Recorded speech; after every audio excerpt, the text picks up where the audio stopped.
Hello everyone, and welcome back to Sally Cat Plays Exile. Today we are going to go and make at least a first attempt at cleaning up the Bandit fort. But first, there's a special over here. There is a human body here, heavily decomposed. He or she apparently died violently. A stained battle axe sits nearby. Hi-oink. Now, usually, as usual, this shows up as unidentified, and usually I would not want to equip unidentified items, but I've played this enough times, I know that one is safe.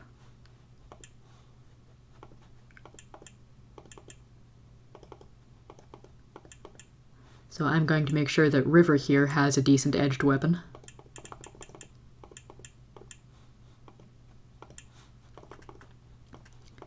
So in this episode, I'm going to explore around this large stone formation a little bit. And I'm also going to get around to describing combat in some more detail. You are at the base of a huge, craggy spire of rock, dominating the center of this huge cavern. A narrow trail leads up its side. And here we have our first dungeon. I am endlessly amused that this early in the game series, Jeff Vogel had one sound effect for entering places, whether they are friendly or hostile, and it is the friendly little pling sound. Anyway, if you heard that growl, monster saw you. We've got an unfriendly thug over here. So let us enter the combat mode. Now, one thing that I forgot to mention last time is, in creating my Firefly-inspired party here, I took the liberty of editing some of the image files for the PCs. For instance, Zoe was originally a redhead. Book guy whitened up his hair a bit.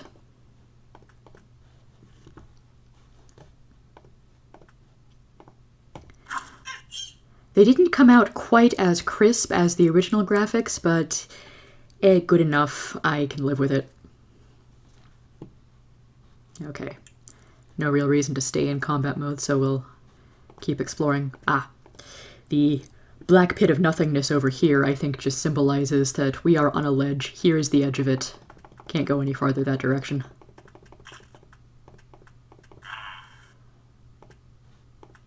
Oh, and here's our first giant rat.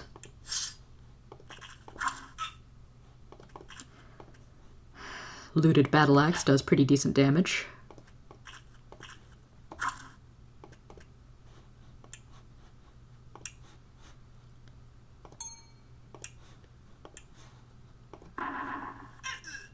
Very nice, River.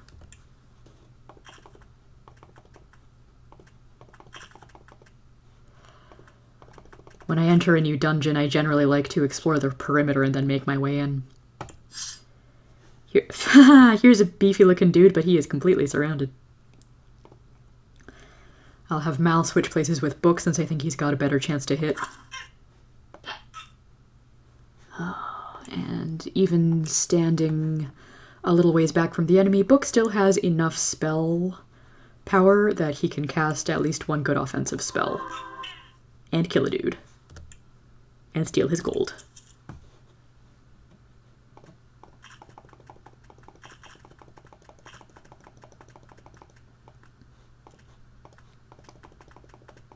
Okay, so let's actually enter this joint. Weapon storage. Well, doesn't that sound good? As you can see, this tower is considerably beat up. There's a heavy door here blocked by timbers and large piles of rubble. There are clear signs that people have been trying to get through the mess. They haven't had any luck. What that means for us, this counts as a locked door. It cannot be unlocked by conventional methods. Ooh, and here's two guys. Anyway. So to go into a little bit more detail on the party, Mal here is our edged weapon expert. He hits things with swords until they fall down. Zoe is pretty much the same except with pole weapons, so spears, halberds, and the like. Book has some priest skill, but he also has some skill in bashing weapons. The good Book is a mite fuzzy on beating your enemies over the head with a blunt object, apparently.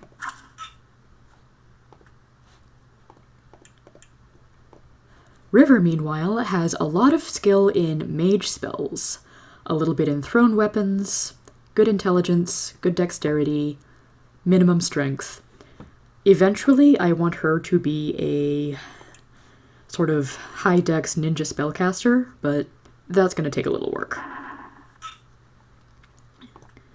I almost forgot the cardinal rule of always kill the ranged enemies first.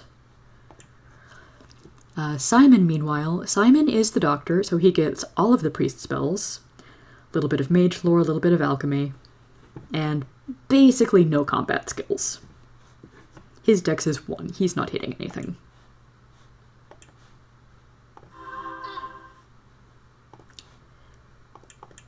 Kaylee was a little bit harder to fit into the traditional RPG character roles, being a mechanic. So I've given her ability to deal with traps and lockpicking. She has a little bit of mage spells, because I figure why not give her the ability to shoot some flame into a dude's face. In fact, let's try killing off that archer here. Kaylee, unfortunately, is not super good at casting spells.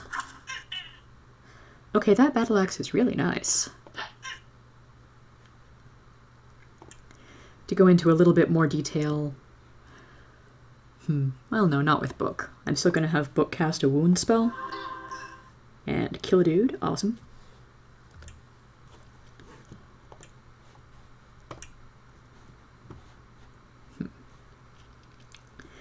When we're not in combat mode, there are a lot of spells that cannot be cast because they are offensive damaging spells or buffs and debuffs. If there was a locked door, River could try unlocking it. If we were in a dark cave, she could cast Long Light and illuminate the area. But basically, mage and priest spells both come in 7 levels, with 5 spells each. Level 1 spells are generally pretty crap. Level 7 spells are awesome, but expensive. Each spell costs the amount of spell points as its level would indicate. So, to unlock a door would cast 3 spell points. To cast Ravage Enemy would cost 6 points. And we can keep track of how many spell points are available over here on the character screen. The next time we're in combat, I'll try to give some brief description of what the spells are about. Oh right, in this game we can't actually move crates and barrels, they're just stuck there. There is a way to get around the locked door from earlier. That is to look for secret passages. So we can examine these barrels to see if there's anything good in here. The crate is old and moldy, and most of the weapons it contains are rusted and worthless. One mace, however, is still in excellent shape. Oh, cool. I'm going to give that to Book, because I think he's got a pretty terrible weapon equipped right now. Yeah, Book has a club that does pretty garbage damage. And this special... This pile of garbage looked, from a distance, like it might have had something useful in it. Closer inspection, however, reveals it to be merely a pile of garbage. Oh, Jeff Vogel, how I do love your sense of humor. Oh, more dudes.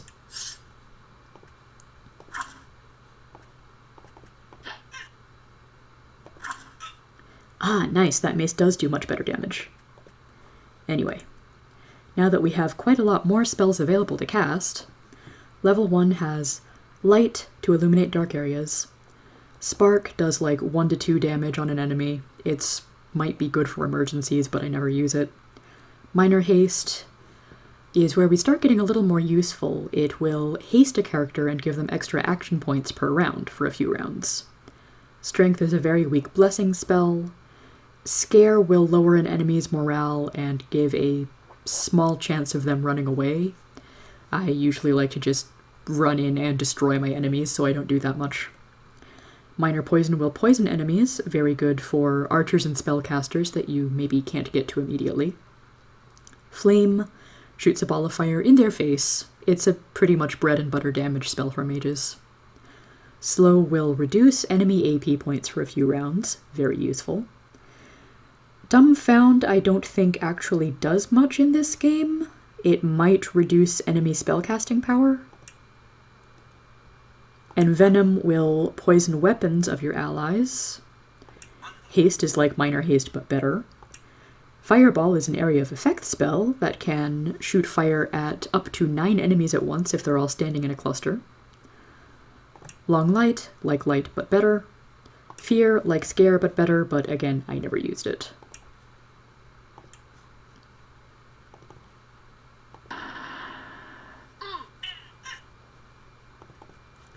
Fireball also comes with that pretty badass sound effect.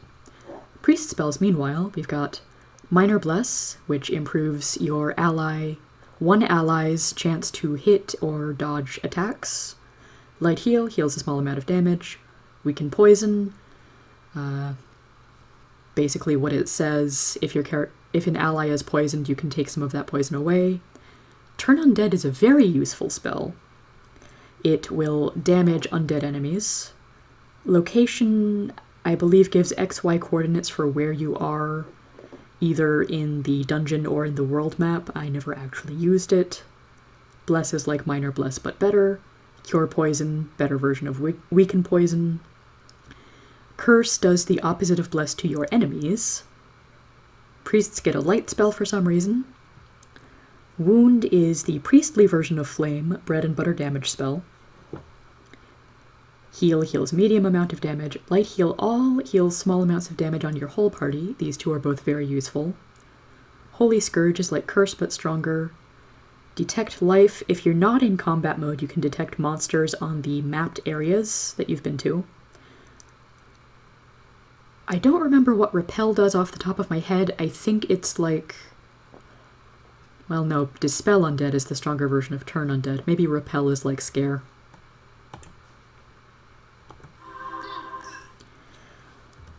All of the level 4 and above spells we'll have to buy individually, so I can go into more detail on those quite a bit later once we start being able to afford such luxuries.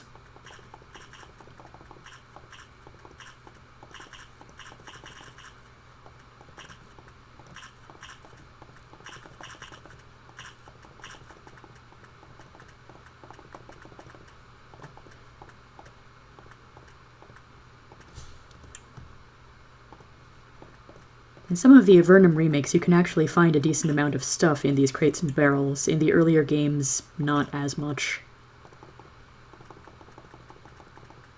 And you might be able to tell I'm essentially repeating my habit of explore the perimeter, explore the outdoor areas, then move inward. Door locked. And I think... Yeah, Kaylee still doesn't have any lockpicks. So, River, we're going to abuse your small spell point pool a little bit more. Oh, come on.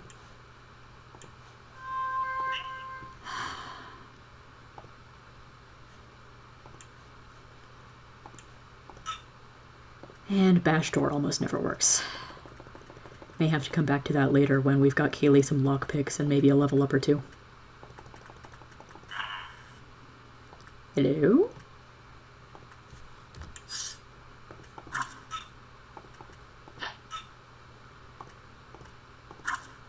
Zoe is hitting much less often than I had expected. Okay, darts are doing an okay job of hitting, but 2 damage, not so good.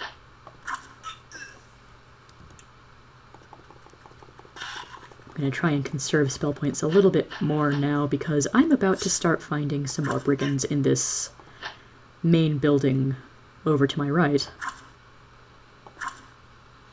Why did I expect River to hit the guy? Okay, Simon, you've got 20 spell points. That's a lot for this crew. So you get to cast away. Thugs are really bottom of the barrel enemies. Let me see. So I still have a pretty... Oh, enemy spellcaster has found me, and poisoned Mal. He's no good. He is very much no good.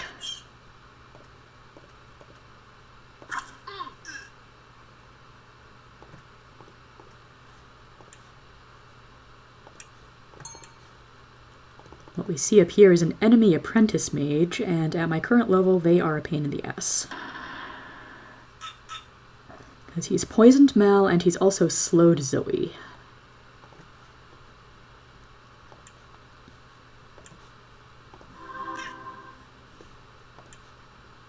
I'm gonna show off Spark just because I can, and I think this guy's almost dead anyway. Oh, 5 points of damage. That's actually not bad for a level 1 spell.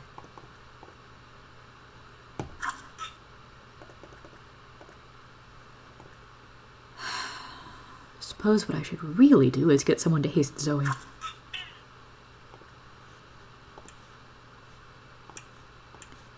More fireballs. Oh, someone is...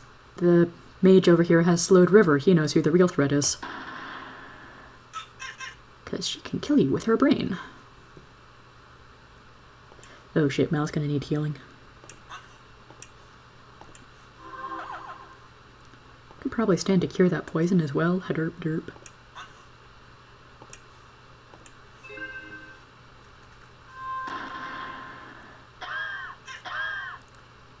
That wasn't good. You're not supposed to fireball and kill me. Time for a light heal all, methinks.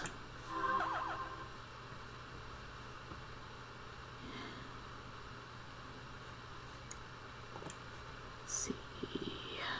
Try and haste Zoe again.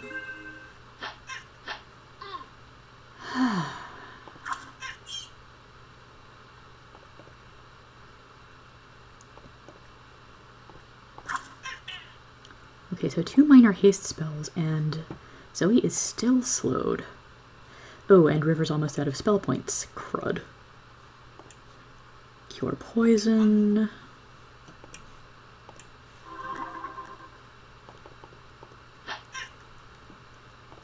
And here we get to see one of my favorite Exile combat strategies, the door trick.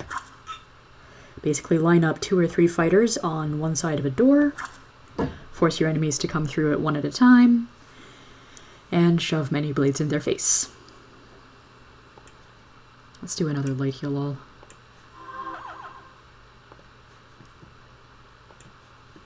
How many minor hastes does it take to remove a slow spell? Apparently a lot if it's Kaylee doing the casting. You know, maybe I should have Book do some blessing? Or I could just have him mace guys in the face. I may need to leave the dungeon and have a rest before this is all over.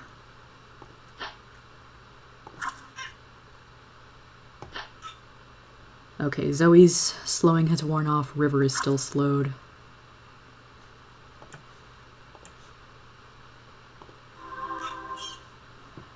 If Simon is the first to level up just by having enough spell points to wound people, I am going to laugh my butt off.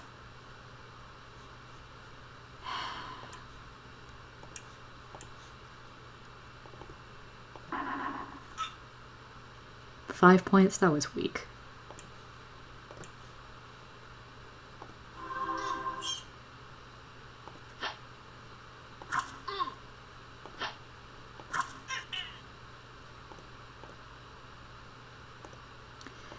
What I'm doing now by clicking on these guys is having them stand ready.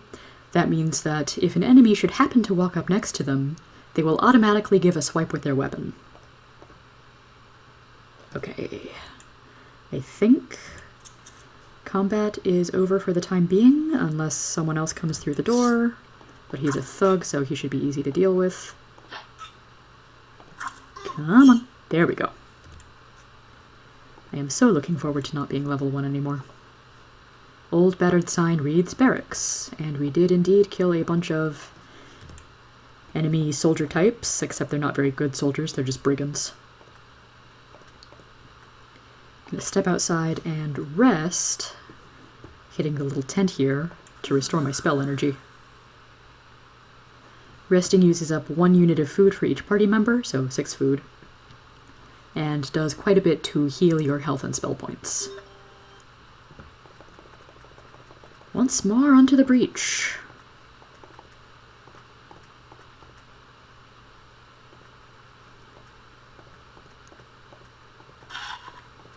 Do this basically top down. Oh, this looks like a interesting room here. Inside a hollow book on the mage's bookshelf, you find a small wand. And nothing in the dresser.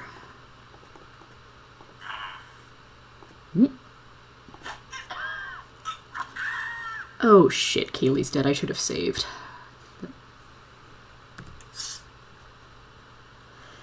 Fun fact, sometimes the placement of your party can get everyone clumped up all together, if you do it right. I really like doing that for the door trick. You killed Kaylee, you must die. You must die horribly. You must continue to die horribly. Okay, Simon gets vengeance. That pleases me. And we'll grab up Kaylee's pitiful, pathetic items, really. Oh, that chest is going to be a trap, and my trap expert is currently dead. That's all kinds of not good. Okay, and we're not pulling the back up and lure the enemy into the door trap again, because I don't want anyone else to die.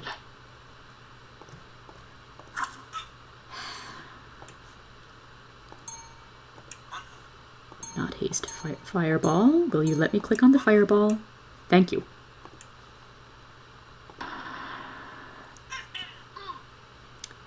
That was a very weak fireball, but it did kill a dude, so okay.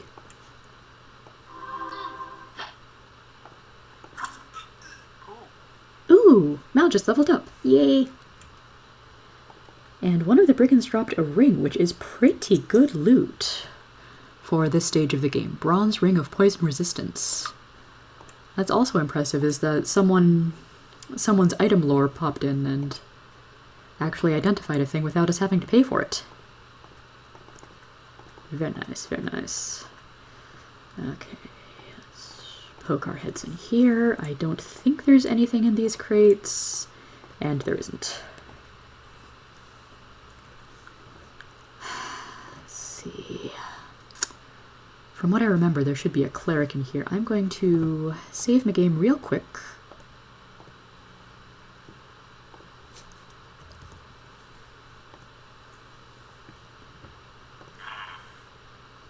Monster sauce. Door trap works. Guy is dead. Everybody misses.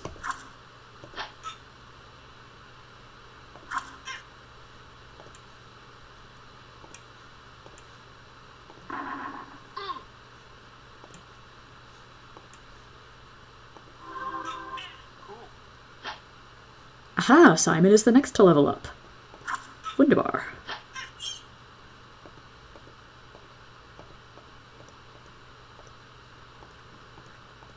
Okay, room looks empty. Get a few more coins. And the bandit fort has mostly been cleared out. There's just this one locked door over here. And another locked door over here. And I could cast the unlock spell on that one, but we're in bad enough shape I don't feel like messing with it. Yeah, so these bandits actually have an incredibly good defensive position. Oh, goblins and a Nephil. Okay.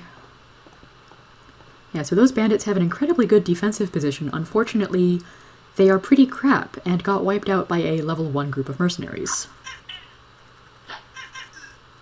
Though they did manage to kill the weakest member of my party. Bastards.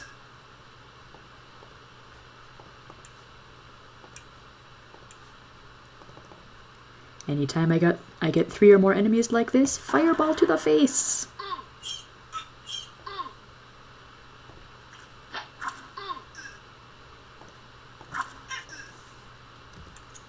Okay, and one of them dropped some poison. Okay.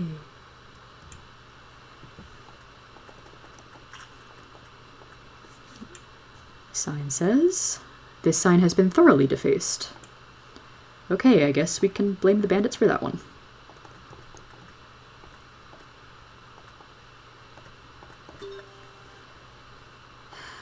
Carol, Kaylee's dead. How much does it cost to resurrect her?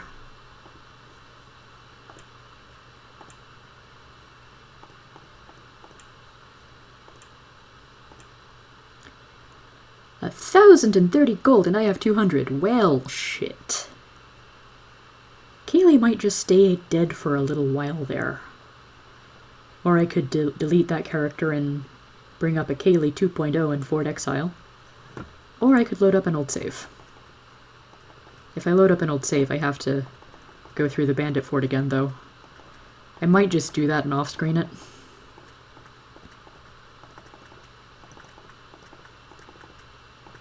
But meanwhile, let's see what kind of loot we got.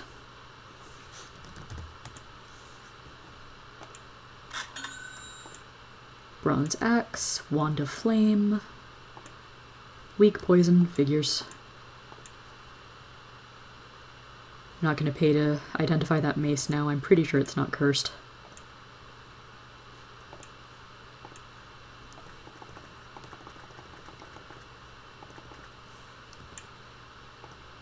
Head down to this guy and sell some of our ill-gotten gains. Ooh, that ring of poison resistance is actually worth kind of a lot. You know what? It's early enough in the game the gold is actually worth more to me than the poison resistance just now. Not the easiest decision, though. Maybe I'll also sell the scroll of fireball. 75 gold is worth more than a one-off scroll that I can have one of my other characters cast at the moment.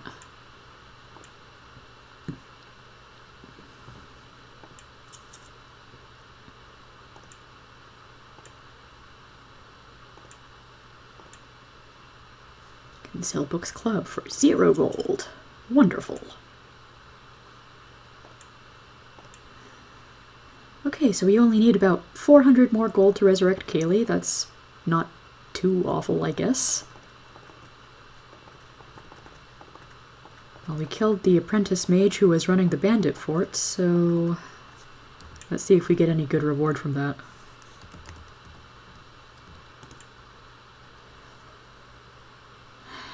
I did deal the death blow, didn't I? I killed the dude.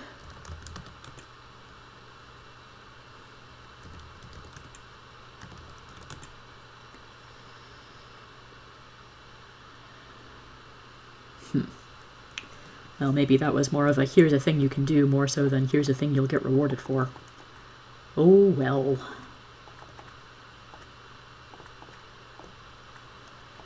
I think that makes a pretty good place to stop for a moment while I get Kaylee sorted. See you guys next time, hopefully with somewhat more alive party members.